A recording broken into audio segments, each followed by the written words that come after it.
What is up gamers, M107 here, and in today's video we'll be talking about the new Tomb Raider game.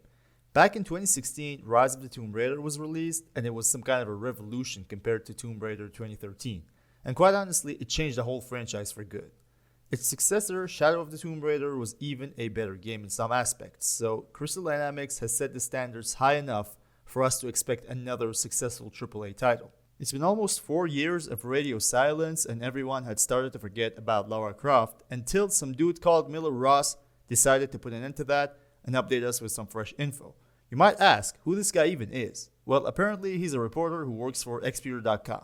Did that make a difference? I mean, come on, man. Every time something about a video game gets leaked, you should automatically know that it's legit. Like, when was the last time you got leaked information about a video game and it was just a random guy spreading lies on the internet? And let me tell you, looks like the guy has a habit of leaking Crystal Dynamics info, and it's not the first time that he does that. Anyway, Crystal Dynamics is also working on the game Perfect Dark, and according to Ross, there will be at least a 1-year gap between releasing the two projects. Perfect Dark is coming out in 2025, which is something that Ross assumes, so we'll be expecting a new Tomb Raider game next year, and it seems like Crystal Dynamics has some announcement to make.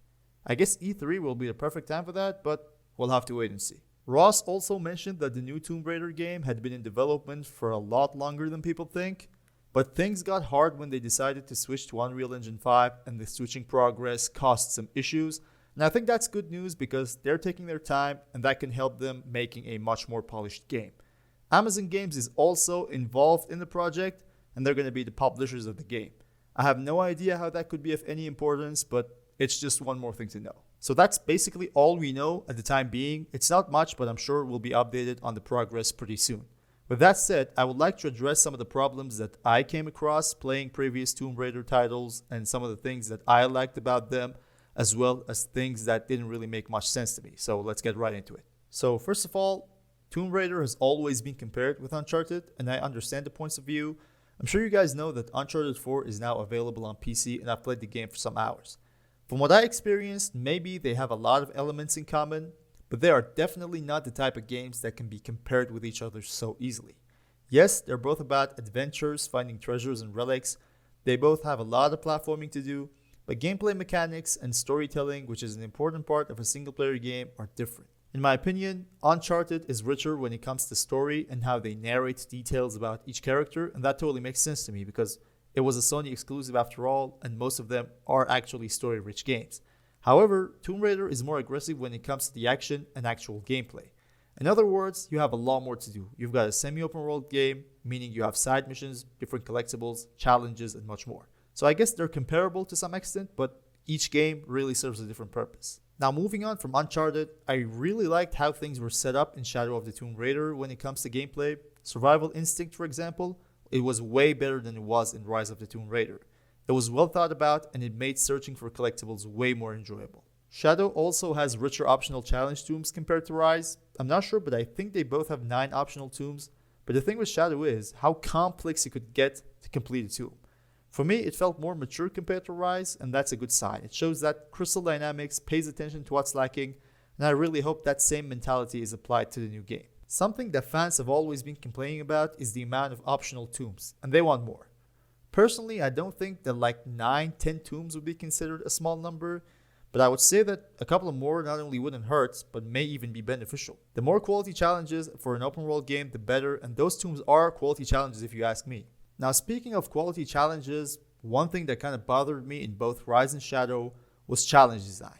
The challenges are actually unknown. I mean, you do know how many of them are available in each section of the world, but what you gotta do is a mystery, to be honest.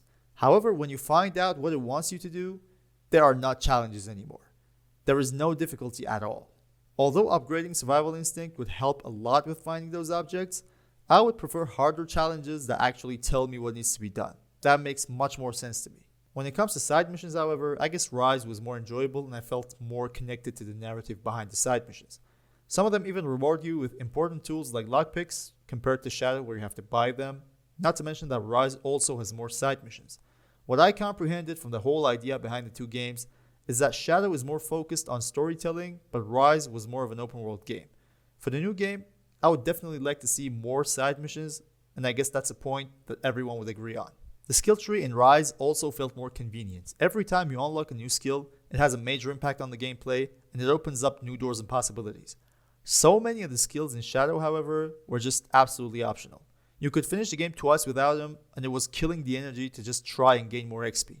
So I do think that it needs to be reconsidered in the new Tomb Raider, and it has to change in a direction where the player actually feels the difference of having and not having a certain skill. Last but not least, one thing that I really liked about Shadow is difficulty customization. It was actually divided into 3 parts: combat, exploration, and puzzles. This means that if you want intense fights, but you want to be able to collect items and find collectibles easier, you can do that. Or maybe you're more into puzzles and want them to be as hard as possible, but you want more peaceful combat. It doesn't matter what kind of gamer you are, you can choose how you want to play, and that's exactly how I want the new title to be.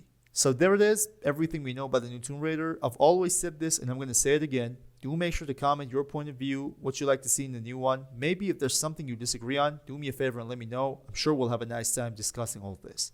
Hope you enjoyed the video. Make sure to subscribe because more videos like this are coming soon. Thanks for watching, and as always, stay cool.